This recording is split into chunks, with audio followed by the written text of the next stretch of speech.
My name is Nell Bennett, and thank you so much for coming. I'm a family consultant with the Coast Caregiver Resource Center, which is a program of cottage, outpatient rehab hospital. And we serve this area, and I'm going to be talking about confident caregiving and how do we become more confident as caregivers and kind of what the essential pieces are. And so with the, I think we're just going to get going. I'm going to shut the door because it looks like there's a different meeting that's going to go out of.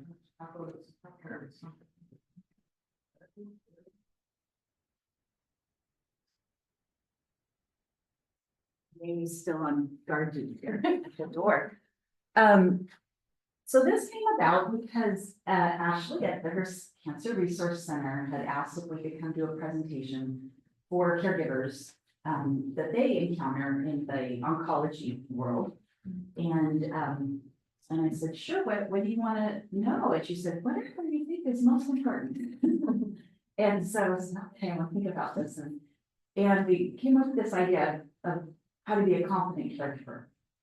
And so that is our title today. And then we decided to expand it to any caregiver in the community that wanted to come. So you may or may not be connected with oncology, or maybe some other type of caregiver, and everybody is welcome here today.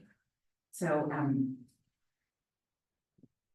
I'm going to ask, do you want to be the clicker person? Is that all right? Since Rainy's on guard duty. Yes, ma'am. So this is our first slide, and here we are. This is a confident caregiver, right? Superhero with a little bit of gray in their hair as we go through life. And there's this idea, I think sometimes we are thinking, am I doing this right? Right? Am I doing the best that I can do? Or what am I even doing? And sometimes we think we're supposed to be this kind of, we know it all. We're doing it great. Sort of like that idea when we were maybe younger and we would see other moms and they seemed to have it all together, right? And they were doing all the things right. And they also showed up with baked brownies at everything they went to, and their kids were perfectly dressed. And you're thinking, how are they doing that? I don't feel like I'm that person. We can have that same kind of experience when we're in a caregiver role later in life. And when I talk about caregiving in this context, I'm talking about caring for someone that's usually over 60, that maybe their body is changing and they can't physically do all the things they used to do. Or maybe they've changed cognitively, whether that's from a dementia diagnosis, or maybe chemo fog from cancer treatment, or maybe that is from long COVID or stroke. We have a lot of different things that can change how we used to be able to operate our mind. And when that happens, somebody else has to lean in and help us. And it's usually the person that's closest to us. Maybe it's our partner or our spouse. Maybe it's our daughter. Maybe it's our best friend. But suddenly the world is changing in terms of who we are and how we're helping this person. Our goals are changing. And so what is involved with caregiving? It's a giant list. And I wrote just some of the things down.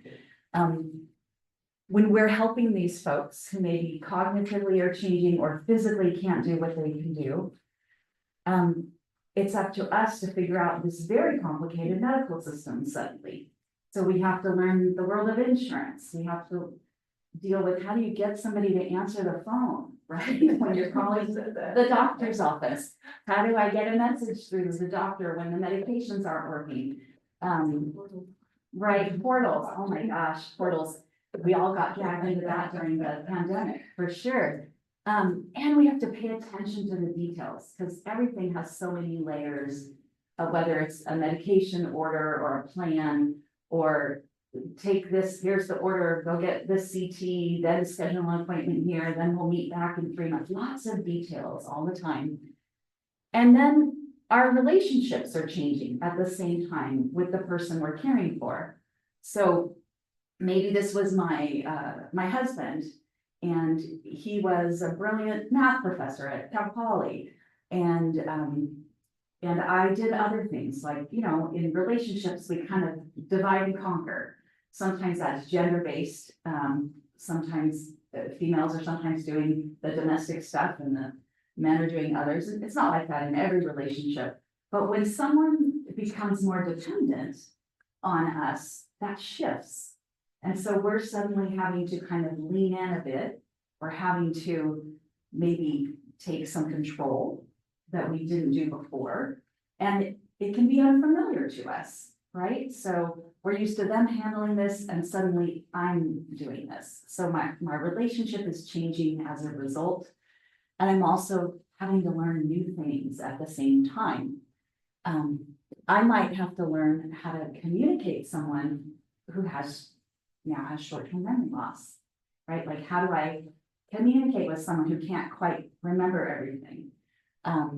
Maybe I have to learn how to deal with just maintaining somebody's dignity.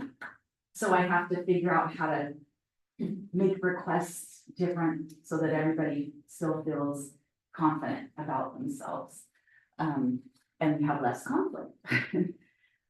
I might also be having to learn hands-on caregiving skills for the very first time. And often, this is one of the biggies, is people will say, okay, I can deal with the doctors, I can deal with making appointments, but I don't know anything about helping someone in and out of the shower so they don't fall. I used to be an attorney. So people will say, this is what I did and I don't know how to do this. And so we're presented with hands-on caregiving that we might not know about. And then sometimes our bodies are changing, right? So I'm not the 25-year-old that I used to be. Maybe I have a bulging disc somewhere, or maybe I have sciatica and I don't want to hurt myself further, but I'm having to figure out how to be helpful without hurting myself. And then how do I take care of myself? How do I maintain my friendships with my girlfriends? How do I still go out to lunch with people? How do I have time for my hobbies? And then there's this whole world of community resources that are very helpful, but if we've never utilized them before, it's just kind of a big mystery. We don't really know what's out there or how to figure out to find out what it is. So then I say, oh my gosh, look at all of this. So compared to that first image where we had this like superhero, hi, the confident caregiver, now we're like, wow, I get kind of knocked off my feet a little bit. And so this is the idea, is the idea of a confident caregiver, is it achievable? And I say, actually, it is, but we need help along the way.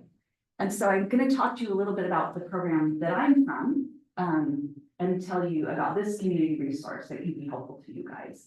I'm from the Coast Caregiver Resource Center, and I'll have you switch to the next slide. So you could say, what is this Caregiver Resource Center? So in California, there are 11 regional caregiver resource centers. So every county, every region in California has access to a caregiver resource center. And they're designed to provide support to people who are caring for their loved one because it's their loved one, not because they're a professional caregiver. They kind of stepped into this role because someone they know needs them. And so we're talking about people who are elders over 60 that have disabling conditions, they need help, or someone that as an adult, something changed with their brain. Maybe they had a traumatic brain injury, maybe they had a stroke. So this is kind of the category of folks that the caregiver resource centers can support. And locally, we're called the Coast Caregiver Resource Center. So you can kind of see there's all different regions. Some of them serve really big territories. We on the coast are serving SLO County, Ventura, and even Santa Barbara. And we have been here a long time. So we've been here almost 30 years or 30 years and longer. And depending on funding, which can be shaky, we've either had a big presence or a little presence. And then about 10 years ago, Cottage Rehab Hospital down in Goleta said, we're going to sponsor you guys and give you some stability. So that's why everything we have says Cottage Health on it. And since Cottage kind of took us under their wing, we've been able to provide more support to more caregivers and their families and get our services kind of more consistent and stable. So this is this, and then people say, everything costs money, and I get to say, we don't cost anything. So it's very exciting. So we're a grant funded program. We don't ever bill your insurance. We don't send you a bill. We don't care whose doctor you're seeing. You could be a Dignity patient, you could be a Sierra Vista patient, you could be working with an independent doctor. We never get into any of that. And I say, we're like Switzerland. This is my favorite little picture here, because we're neutral, we serve everybody. And so that's my little, I just went to Switzerland this summer, so I'm like, it's great, they serve everybody. And I had an experience in Switzerland this summer where someone I was traveling with needed medical care. And we literally just walked in the door, and we weren't asked about insurance, and we weren't asked who our doctor was, and they just helped us. And I feel like the Caregiver Resource Center is like that in many ways. So we're open to serve the community. Much like the Hearst Cancer Resource Center that serves everybody, but not just Dignity folks. And so then I say, well, who's paying our bill, right? So somebody's got to be paying. And I say, you guys are already paying the bill. It's your tax dollars at work. So we get funding from the California Department of Aging, the Area Agency on Aging, which is a federal program. County of SLO gives us some funds, and families make donations too. So that's sort of, we really are free, and we work with everybody. And then we say, well, what is it that you do? So we are a resource center for caregivers. We don't micromanage anybody intensely, but we are, we're there for you. So we do this big blue wedge is called family consultations. So that means you can call in, you'll get assigned a family consultant, which I'm one of them. And we do individualized meetings with you to really look at your situation and figure out what you're dealing with, what you're juggling, what your resources are. And the bulk of our time is actually doing family consultations with people. And then the next thing we do is education and support groups. So we do classes, we have online classes, we do workshops, and we also run caregiver support groups. And we try to make them illness specific. So for instance, I facilitate a Parkinson's caregiver support group, just for Parkinson's caregivers. And then I facilitate a cognitive loss caregiver group for people dealing with all different types of cognitive loss. And some of our groups are in person and some are virtual. And people who get connected with us can come to those groups or education opportunities.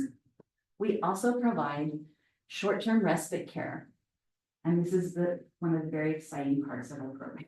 So we have a program where if a family is not able to afford a private caregiver to come in the home, and they're in a situation where the person really isn't safe to leave on their own, or you may have experienced going to the store and you are like kind of driving like a mad woman through the parking lot, and you got your list and you're in and out of the store, and the whole time you're thinking, are they going to fall, right? Are they going to be safe? Our respite program is designed to give you a break from caregiving at least a few times a month and provide a substitute caregiver to come in. And we have contracts with agencies, and I'll talk a little bit more about that, but to give the caregiver a break. So it's quite lovely. And then we also have short-term mental health counseling services. And so I'm going to have us jump to the next slide. So here's kind of what I was talking about with if you're talking with a family consultant, we do a really thorough, in-depth conversation with you. We figure, what is your person dealing with health-wise? You know, what kind of health conditions are you encountering? What do they need you to help them with? Are you just helping with coordinating things, doing finances, or are you actually doing hands-on care? Are you doing tube feeding at home? Like, we ask all the things that they may have to be responding to. And then we check in, like, and is this working for you? Is your body able to physically lift someone. What's your support system, right? Do you have other people helping out, or is it just you? And we look at their financial resources and kind of how they're doing. I'm going to talk about our mental health services, but we assess people's emotional state and we assess their isolation. So caregiving can be quite isolating as you become less able to get out.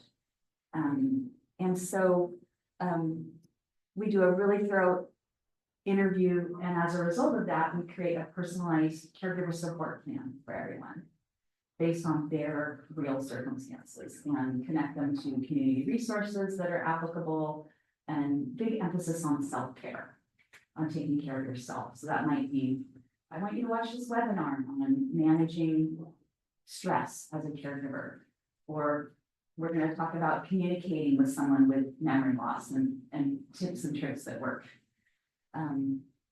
We offer a class called Powerful Tools for Caregiving, which is a 6-week class. It's about an hour and a half, and it is a workshop just for caregivers on how to take care of themselves when they're in this role.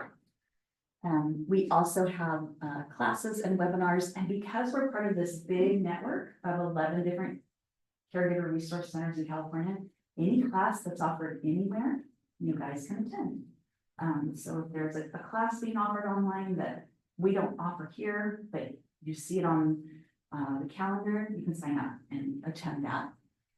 And then we do referral support plans. We may encourage somebody to attend a support group, whether it's our group or maybe another one in the community. And then we do a lot of one-on-one support with folks. And this is, what is respite? So most of the time when I talk about respite, it's kind of a new concept to people. So the thing about respite is it's not designed as a care plan for your loved one. It's designed as a break for you, the caregiver. So there doesn't have to be anything going on. Even if you've got everything managed at home, but you just need someone to be present to make sure that someone is safe, that's what your respite worker will do. They also will do things like, would you change the sheets while I'm gone? Absolutely. Throw a load of laundry in? Absolutely. Take your loved one out for a walk if they're able to do that and keep them safe? Absolutely. So these are short-term respite grants for families not receiving other types of respite services.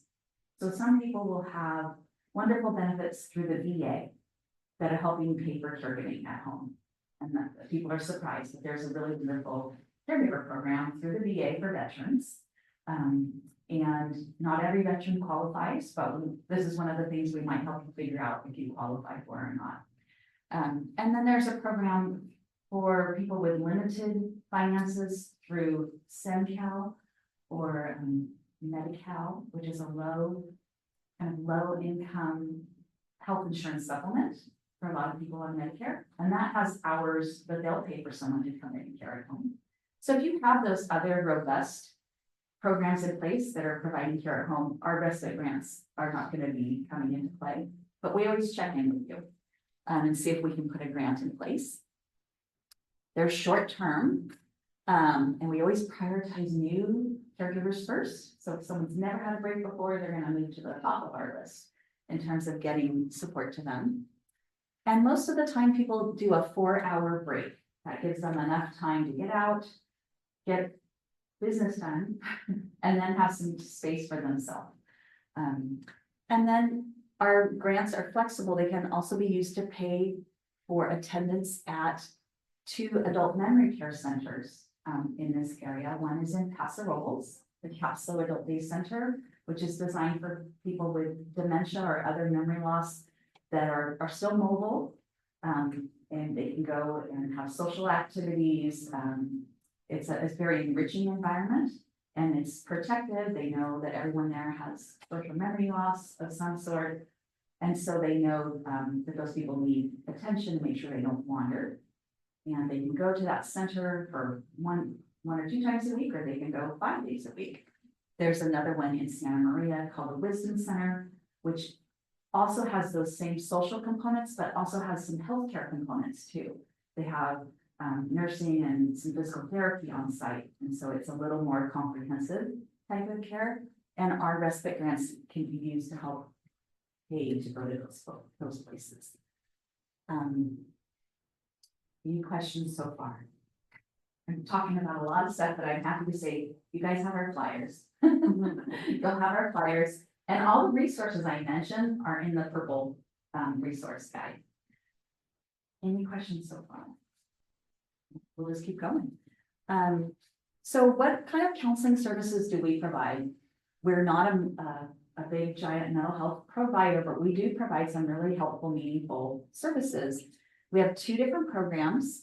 We have our caregiver counseling program, which is available if someone doesn't have access to health insurance benefits to pay for counseling, or maybe they can't afford their co-payment, or there's nobody available in their network. This sounds more familiar, right? Everybody's full. We can pull them into our caregiver counseling program. We have licensed therapists that we're contracted with, and we will pay via a grant program up to 6 sessions for them to work with a therapist. And this could either be kind of that might be all they need, or it might be a stopgap measure while they're waiting to get into someone they can work with longer term. And our caregiver counseling is really designed for people that are struggling because of their caregiver role, something that's come up. So family dynamics, right? My sister isn't helping with this at all, and now I'm mad at my sister. These family dynamics, the law, ambiguous loss, which is kind of losing a person in pieces before they're really gone, right? So, and I don't really know quite how to describe it because they're not the same person, or our whole life has changed. So financial stress, intimacy and relationship changes, the sandwich generation, which are those of us who are still caring for our kids at home and we're caring for parents at the same time. And then just caregiving, aging and health. So these are really, any of these issues are things that can kind of bring people into our counseling program if they're interested. So nothing's mandated, but we offer this.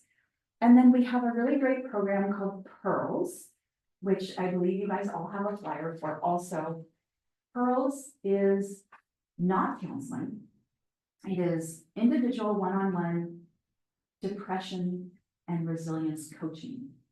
It's designed from the University of Washington School of Public Health. It's an evidence-based curriculum designed specifically for people over 60. And we do 6 to 8 sessions with folks, and you don't even have to be a caregiver. It's available to anybody in SLO County that's over 60 that is struggling with kind of melancholy or feeling really isolated or lonely. And it's lovely. It's still an active research program at the University of Washington. And what we have found so far is people that participate in this program, their depression scores decrease as much as if they were on medication alone. So it's a very, very effective program, and it's easy to sign up. And so you all have a flyer, and these are services we offer both to caregivers and the community at large. I can ask, it says individualized, is there a group component of it as well? Okay, it's just one-on-one. That's one-on-one. Although we've been discussing whether or not to create like a graduate group, alumni, Pearls alumni group. We've been talking about that, as a person kind of check in periodically.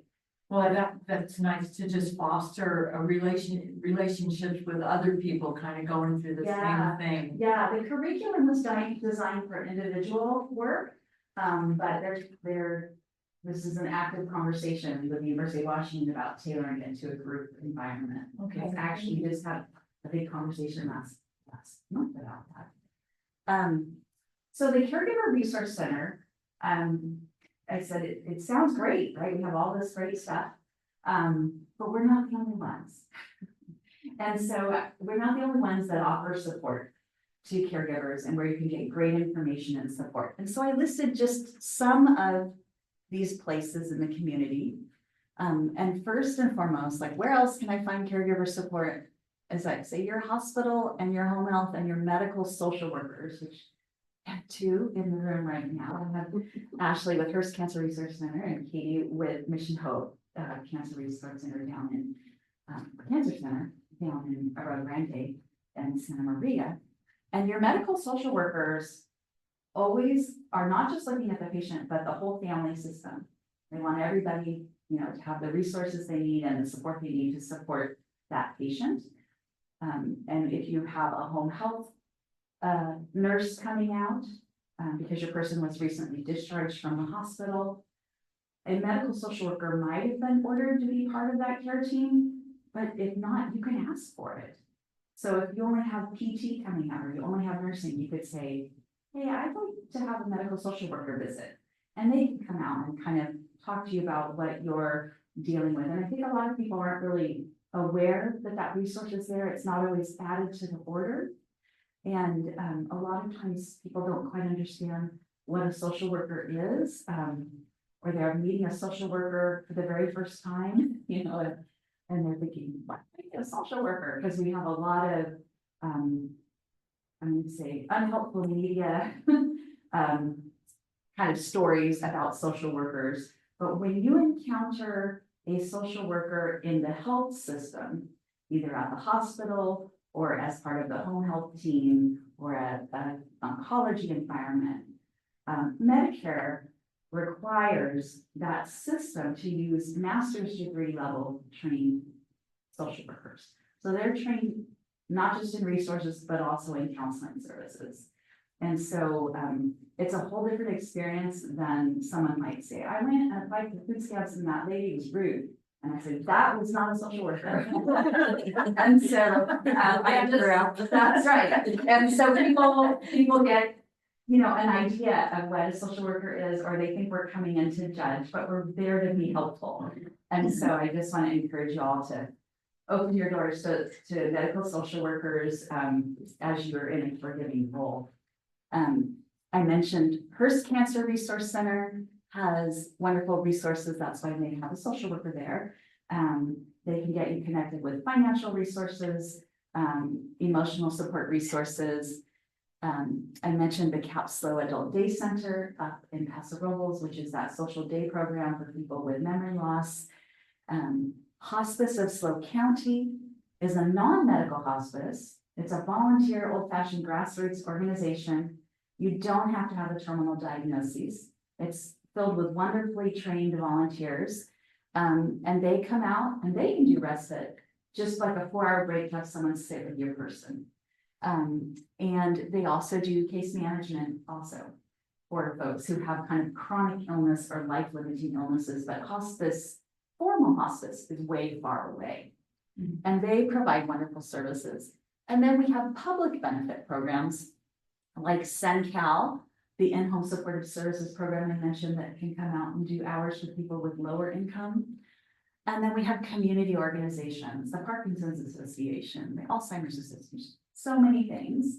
And how do we keep all this straight? And I say, well, talk to a social worker, right? Because they keep all this in their head. We're kind of like walking Wikipedias up here, or walking encyclopedias or yellow pages. We've got it in our head. And we're happy to talk with folks and get them connected. Ashley at the Hearst Cancer Resource Center refers to us frequently, and I refer, if I need an outside caregiver who's oncology and hasn't connected yet with Hearst Cancer, I'm going to refer them. So if you can go back, there's one little thing. I have a quilt here. And that's because there is no one-stop shopping and one-stop solution to get yourself support as a caregiver. It is, each one of these is like a square in a quilt. So I get a little bit of help from the Hearst Cancer Resource Center. Maybe I get 2 or 3 squares from the Coast Caregiver Resource Center. Maybe my church is another square in that quilt. So we're piecing together support, and eventually it makes it like it's big enough to hold us. But it's never one-stop shopping. It's always a collection of different support organizations that can be helpful to us. And we wouldn't expect anybody to be aware of all of those, but talk to one of your social workers that's out there. Thanks for going back. So if you're interested in finding out more about Coast Caregiver Resource Center, like, oh, I just want to be registered with you. Or maybe I want to know about the workshops you're doing. I'm not ready for the other stuff. That's okay. You can call us, you can get registered with us.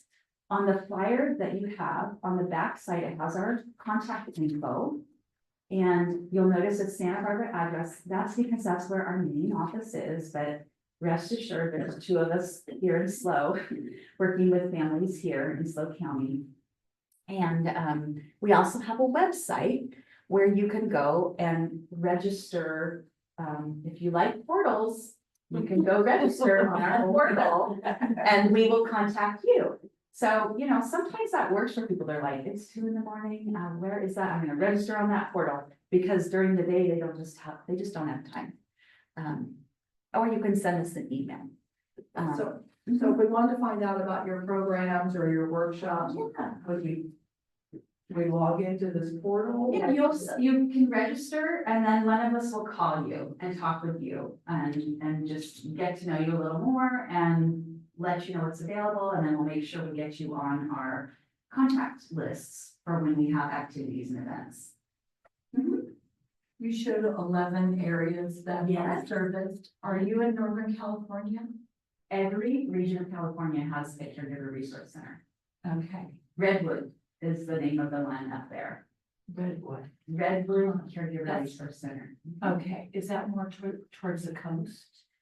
Can we go down I'm to that talking slide? I think it's like slide number 3. There it I'm is. talking like Chico area. Yeah, so if you look here, Okay. this is the map. So every area Chico and has someone. Del Oro, is that one? Pardon? Chico, Yeah, Chico is up above Sacramento, about 80 miles. Looks like it's in that purple area. yeah, Over And- purple? yeah, and if you go to caregivercalifornia.org, Okay. that will show you every one of the centers in California. So you can find, like, this is the one where my sister lives. Okay. And yeah, you'll be able to find you can type in a zip code and it'll tell you Oh, what. awesome. Thank Mhm. you. Yeah. Okay. So that is kind of the resource portion of this presentation. I know it was a lot of info, but rest assured it's all in the handouts in front of you. And if you have any questions about any of that, you can give us a call and we can kind of answer any questions that might come up later for you. And now we're going to do an activity. So now that you know that it's never a one-stop shopping or one-stop solution to be a company caregiver, we're going to do an activity to help you get to know your support system a little bit better. Sometimes we think we know our support system really well, and then we do this activity and we go, oh. And so we're going to do this activity. It's called a care map. Yes, if you don't mind. And we're just gonna go through it, and if you're a perfectionist, you might find this frustrating, because you'll be scribbling and erasing a lot. But don't worry. We have extra paper. Okay. And yeah, we're handing out pencils because maybe erasing. And I'm gonna walk you through it. I'm gonna walk you through it, so don't worry about, you don't have to read the instructions. And we're gonna have some information up on the board as well. But what you will expect is right now, we're gonna start with a worksheet. Okay, we're gonna go to the back page. It's just the updated. The back page it says Atlas Care Map Worksheet. And so before we do any drawing, we're gonna kind of get some names down here. And the purpose of this is we're gonna be listing who is in our world, who's in the person's world that we're caring for. And so if you look at the Atlas Care Map Worksheet, number 1, who's in your family caregiver household? So you're the family caregiver. We're calling ourselves family caregivers. Who is in our household? That's, we write down their names in box 1. You put yourself in there or just the person? Yeah. So your name and whoever else lives in your household.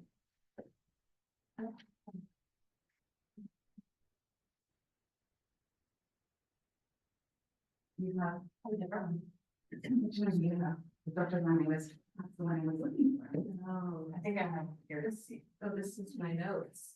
And Ah, the one okay. that emailed me is this one. Okay, I think they updated it. You got it. Get me this one. We do that. Update. But can I look at your notes, actually? Sure. Which there. No, I just want to look at that. Because my brain knows this other one. They must have changed it when you found it. So in box number 1, we write down who's in our household. And then it might be a lot of names, it might just be a couple names. And then box 2 is who you care for. So we're gonna list up to 3 people for this exercise because we're doing this for the very first time. You might normally have more. But we don't want to get overwhelmed the first time we're doing this. And then, so once we've written down the names of the people we're caring for, we're gonna go to the next box. So, like in box A, if they don't live with you, who else is in their household? Okay, so if you're caring for someone that doesn't live with you, who else is living with them? And we would do that for each person listed. And that's literally, Who else is in their house? yeah, That's literally, not, yeah. Yeah. Removed, like helping but removed. No, we're not there yet. Yeah, okay. We're not there. We're gonna get there. So just who else is physically in the home? And then the next box down, you move down the sheet. It says, who else cares for that person you're caring for? So at the top, we listed a name of someone we cared for. And we listed who else lives with them. And now we're in that bottom box and it says, who else is caring for them? And this is where we get kind of more broad and we think about who cares for my person in so many different ways. So maybe that means someone does physical health. Maybe that means it's someone who socializes and drops by. Maybe it is a doctor that helps coordinate their care. Maybe they have a counselor. Maybe it's someone from church. But think about not just hands-on care, but sort of our emotional and social care needs. Who else is caring for that person? This box isn't big enough.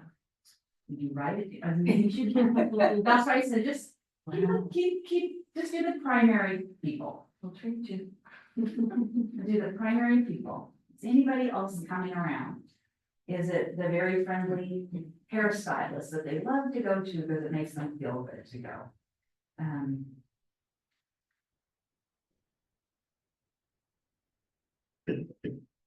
Each time to think about that.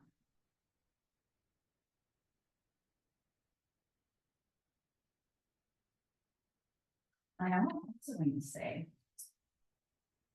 you can include pets. Because pets are wonderful social supports for folks.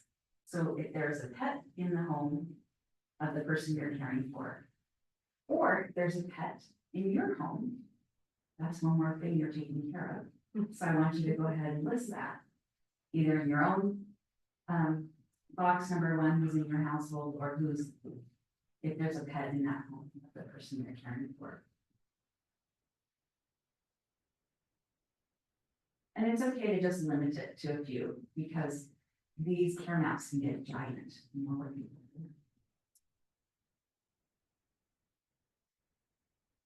And then when I go back to number 3 here, who cares for you? Who cares for you? It's box number 3. Who cares for, who supports you? Whether that's emotional support, whether it's hands-on support.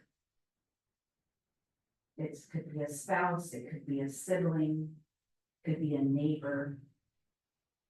It could be your handyman that does really helpful things around the house. Could be a gardener. Who cares and supports you? Could be your cat that is so sweet that likes to sit on your bed with you at night. It could even be the people you're caregiving. It could be, absolutely. They love you and they know you're doing out all you can. Yes, absolutely. I'll change it again. Oh, okay, so now we have some, I call them actors, right? We have some people on our actors and we're gonna put them onto a care map. And I'm gonna have us move ahead here. Hey, Rami, can you do a click? Okay, this is an example of a care map, and we always do the worksheet first because this gets stressful. So don't draw anything yet, just kind of observe. You all have a blank piece of paper. Which we're gonna work on, and again, I'm going to say. We have lots of paper, but don't stress out. When you're writing, you wanna write big enough so that you have space to draw all these crazy lines and things. And write people's names. And we start with writing our own name in the middle of the page.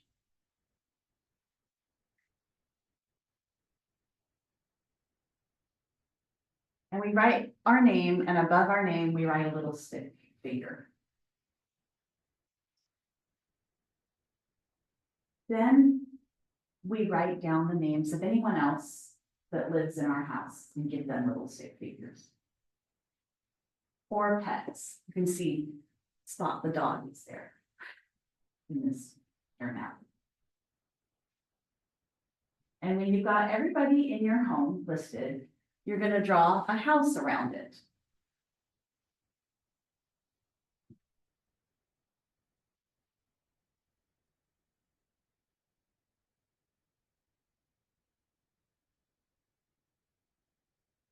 Then we're going to draw the people we care for. If they don't live in our house, they might live outside of our house. We're going to put them in their own home and draw a little house around it. So sometimes we might be caring not for our spouse or partner, but another family member or a friend. So they might be in their own house. So here we have Maria, who lives alone. And she's got a dog named Manny. That's there.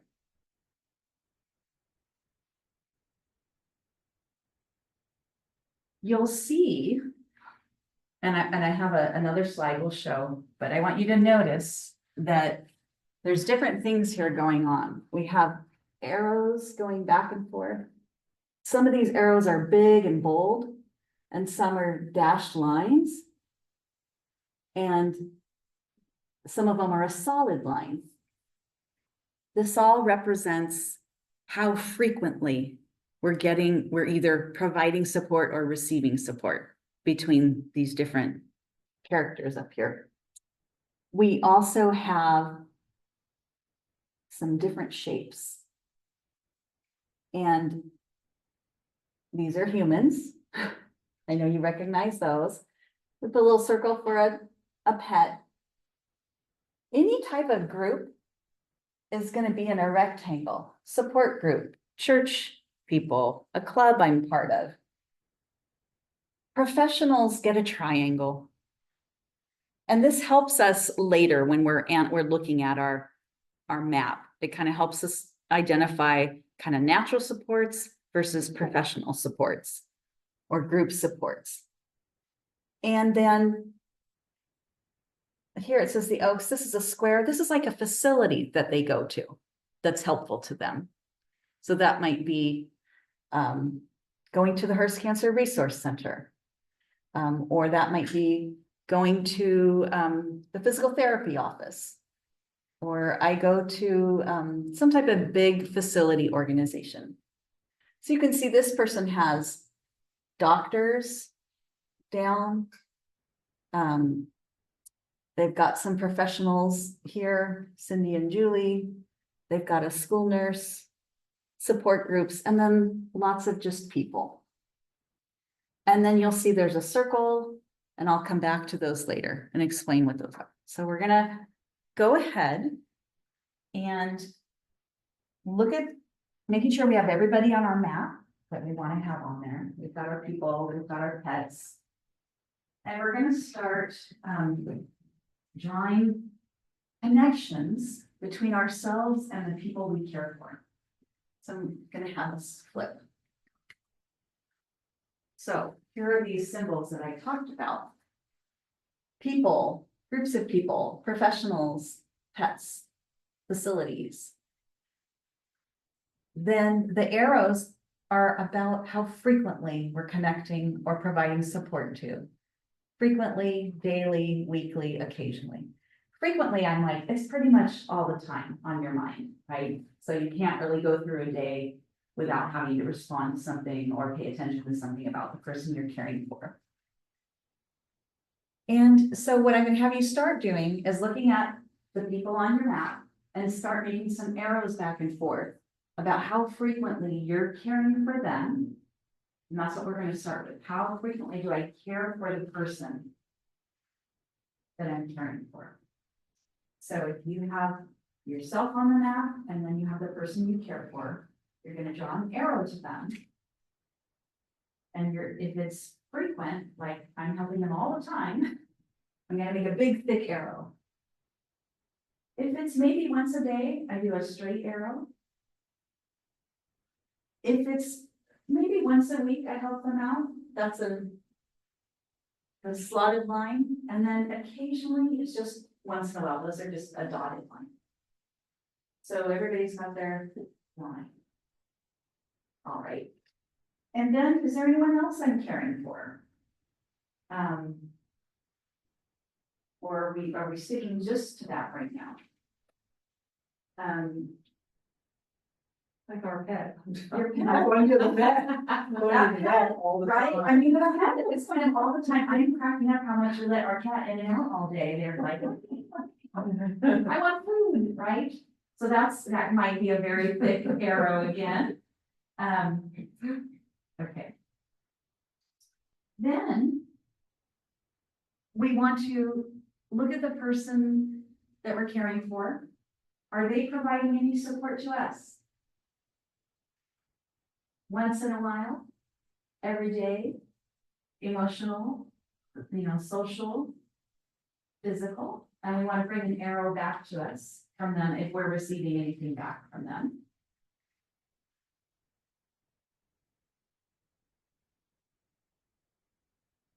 And then I want you to put all those other people that are on your worksheet onto the map.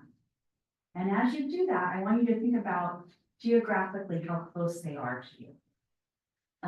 So we can go back. So these two homes are like in the same community. Everything in this first circle is within 20 minutes. So pretty easy to access and connect with. So as you are writing down your people that are helpful or supportive, some of them might be at the edges of your paper. Some are much closer in. So if you have more people to write down from your worksheet, we want to have you add them to the map right now. And it's okay if it's messy. I just keep saying this.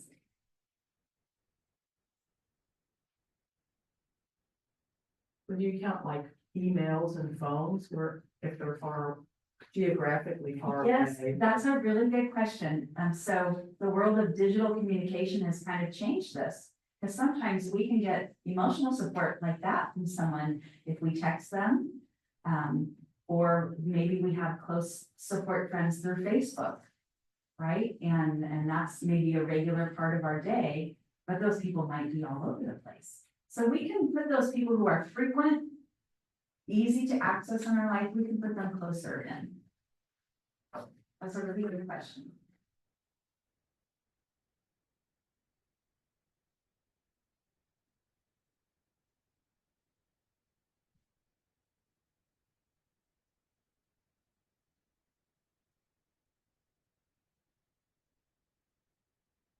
Now you've got your other people on there.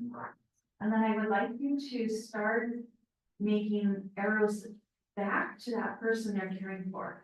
So you mentioned that we mentioned these people also help out on some level with the person we're caring for. They might be social supports, they might be practical support. And we want you to think about how often are they providing support? How often are they connecting? Is it frequently? Is it another big arrow? Or is it once a day they're helpful? Is it once a week? Or is it like maybe once a year they come for a visit? I'm gonna have you jump to the other. We're gonna be jumping back and forth again. So again, we have these arrows with frequently, which I say is kind of off and on all day. Or once a day, once a week, occasionally. So we're thinking about these other people that help our person. And how often are they providing that? Either social or practical help. We're making these different types of arrow lines.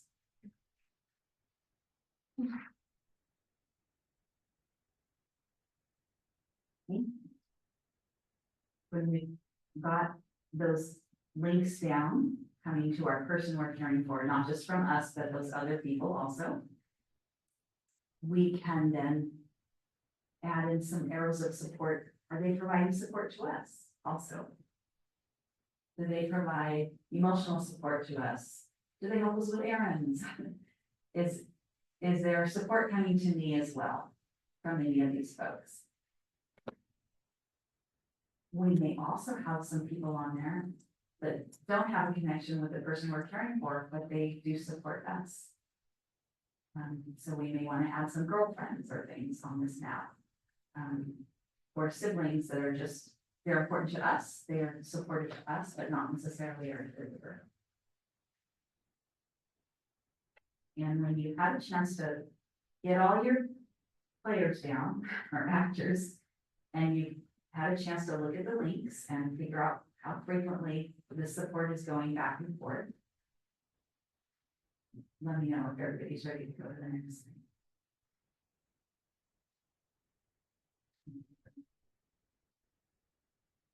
Okay. All right, then we're gonna do a couple circles. And can we go back to the prior slide? You'll see two circles here. So the first circle is we capture everybody who's within 20 minutes.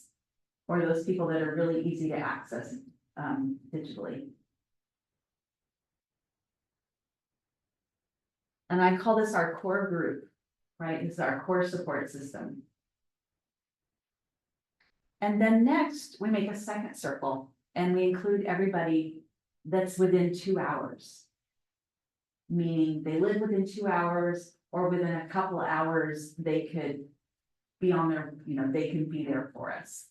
So the second loop, you can see this person has a couple people that live not in their same community, but they live, maybe 40 minutes, 50, maybe an hour away. And we've included them. And then everyone outside those two circles, we call those the far people. Those are our far supports, and they might be really meaningful to us, but they're not part of our kind of daily support. And so this is kind of giving us a sense as we kind of organizing a little bit. Who's in our world? What are we getting from them? What is our person getting from them? And then the last thing I have you do, I add on, is look at the people on your map. And I'm going to have you add either an S or a P above them. S meaning they're a social support person, P meaning they're good for practical stuff. Okay, hands-on, or they can run errands. So they're going to label people S or P, and some people might be both.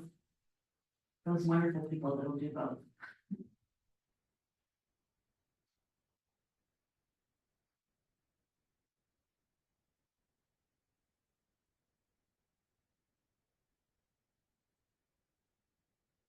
Did everybody have some professionals on there, like nurses or therapists or doctors? That they consider part of their support system? Do you think there are any, or do you think there's just not that connection?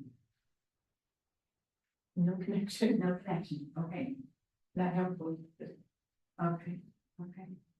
How about any facilities? This could be like a daycare center or maybe, Is there a daycare center in San Luis? no, just when people go to Paso. But Terrible. we can talk more about that. Jody House tried to come to her support group, but it doesn't happen. Yeah, Jody House. Jody House is a brain injury resource center in Santa Barbara that serves Oh. SLO County remotely. Mhm. Came a couple times and Yeah, people didn't show up. yeah. And then, did everybody have pets? How many people have pets? Okay. So. Now you kind of reflect on this. So we get kind of past the mind-boggling part of trying to draw. What are we drawing here? It takes us a little while to get centered. We get our map. And we're gonna kind of move on to looking at our map. So if we go to the next slide. Oh, next slide. Okay, looking at your map, who is absolutely indispensable? On your map.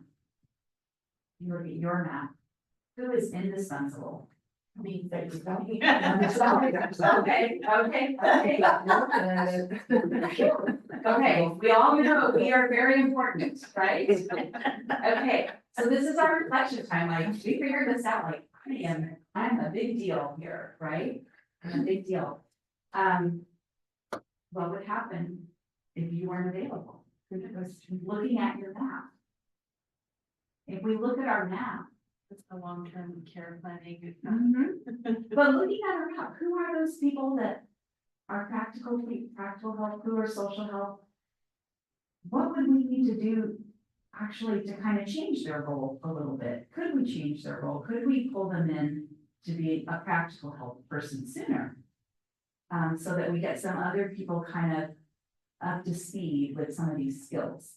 So that if there was a crisis, there was someone who could step in, do a little training with them by having them help us out in a little bit different ways.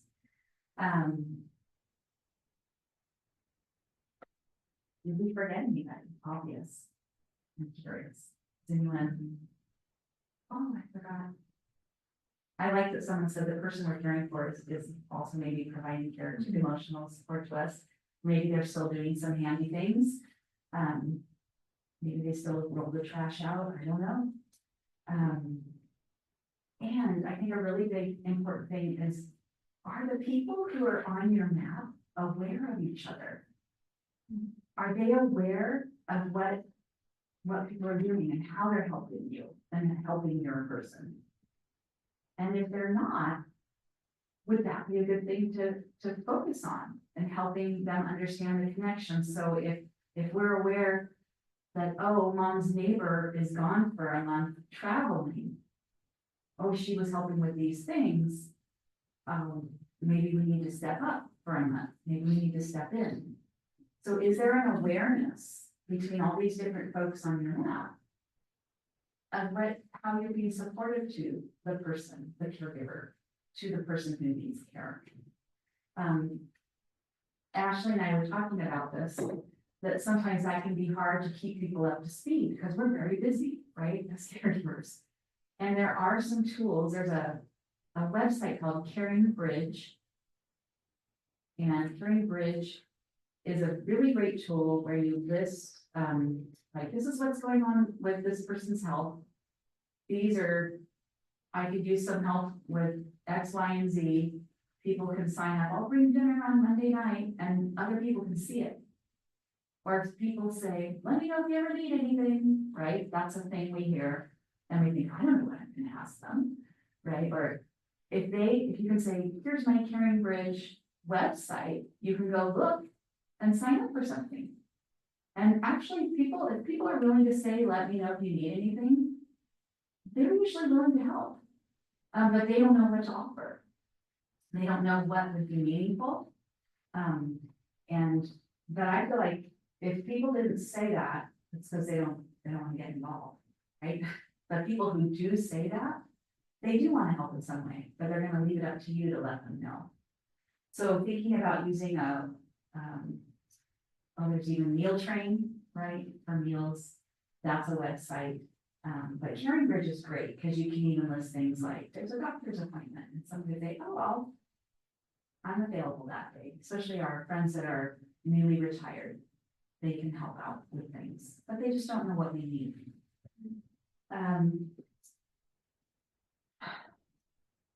So we talk about communicating. Are there relatives or friends who could be more involved? Oh, yeah. Will they? This is the question. Why haven't they? I always tell this story when I was a young person before marriage and before kids and any gray hairs. I had the privilege of being at the inside on this wedding of a friend. And I was helping with both sides because I was friendly with both sides of the family.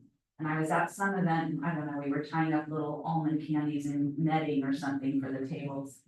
And we were working all day doing all this stuff, and then the bride's family was incensed. I can't believe that the groom's family is not here helping with this. I can't believe they're not helping. And they were just so offended. People were really just shocked. And then the next day I went and I helped with the groom's side of the family. And people were, I can't believe we weren't invited. I can't believe they didn't give us something to do. I can't believe they didn't include us. And I'm like, wow, these families, I mean, they just come from different worlds, right? We all have different kind of rules in our family. Of course, you invite someone, that's important to let them know that you trust them. Whereas the other family, it's, I can't believe they didn't offer, right? So we have these different communications, different unwritten rules. And someone who says, let me know if you need anything, they really might indeed need that, And so, and they're not gonna push, but maybe they're hoping that you'll include them. So I always tell that story because, I thought, wow, I don't know about this marriage, we got some pretty hot families here. I'm happy to say 30 years it worked out. But that just really kind of tells us that we all have different ideas of what it means to be helpful and what it means to be included. And the last thing I want to say about, well, two things. Are there services that are missing or needed? Professional services, friendship, support systems. What's missing? Like, as you look at your map, is there anything missing? Do we need to expand it? Do we need more people on that map? Sometimes we realize I'm doing it all by myself, and I don't know who else to fill in. This can help you figure out. This can help us figure out like caregivers. Like who I need to pull some people in, and maybe I don't know how to do it. I don't know how to get more people in. Call the Caregiver Resource Center. Talk to one of your medical social workers. They can help you figure out community resources to kind of build a support system for you from wonderful volunteers or maybe a faith community. There's stuff out there, but we just may not be familiar with how to utilize it. Part of the challenge, if I can. Yes, please. That I'm kind of dealing with my family, 2 of us, of my 5 siblings, are nurses. It's interesting dynamics when your siblings are coming from different places of reality as to maybe how your parents are doing or what the eventual reality is going to be. Yeah. Because of finances, other logistics. Yeah. How do you deal with that? I mean, bringing in a social worker obviously would be a wonderful thing. But when people are still coming from different, like your story you just shared, coming from a different angle. Right. I would say all is not lost. Do not worry, because I just shared that story with you guys and you laughed, or like you recognized it. And I think either one of those families, had they had somebody lift that veil, they would have laughed. And they were like, oh, I didn't realize we were in these different camps. And so, there are really great resources at the Caregiver Resource Center on how to hold a family meeting. And then maybe looking at resources if, who's gonna take time off, right? Like just that kind of a blunt question. Who's gonna take time off? How much time can you take? This is how much I can take, right? So if you put yourself out there first, I could take this much time off, if someone enters this situation, how much can you do? Do we need to look at mom and dad's financial resources and figure out how much they could pay for? Those are different. Those are pretty helpful types of conversations to have at a family meeting. Yeah, So, we have had those, I will say that, but yeah, It's kind of like your quilt. it's the The quilt. energy, or like a puzzle, and maybe your puzzle pieces are very different, but you find ways.